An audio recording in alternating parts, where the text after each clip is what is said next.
Сәлем қыздар, бүгін біз сіздермен бір жұмыртқадан дайын болатын чак-чак дайындаймыз. Ол үшін бізге бір жұмыртқа және бір шымшым тұз, сосын ұн қажет болады.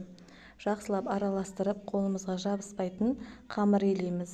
Қамырымызды 2 минутқа тұндырып қоямыз да оқтаумен жұқа етіп жайып аламыз. Жайған қамырларымызды өзіміздің көз мөлшерімізбен кесіп аламыз. Өзіңіздің қалауларыңыз бойынша ұзынша, қысқаша қылып кессеңіз де болады.